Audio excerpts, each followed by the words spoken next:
The boys. Ah, okay. Close the lift. Nice one. Huh? Where are we going? Up. Where are we going? Up. Where to? Huh? Up sasa. You've not pressed up. Good. Let's go. You know, we were looking outside. Look at how he looks.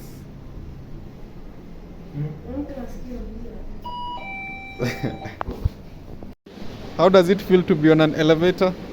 Fine. Huh? Fine. How does it feel? Hmm? Yeah, we are back down.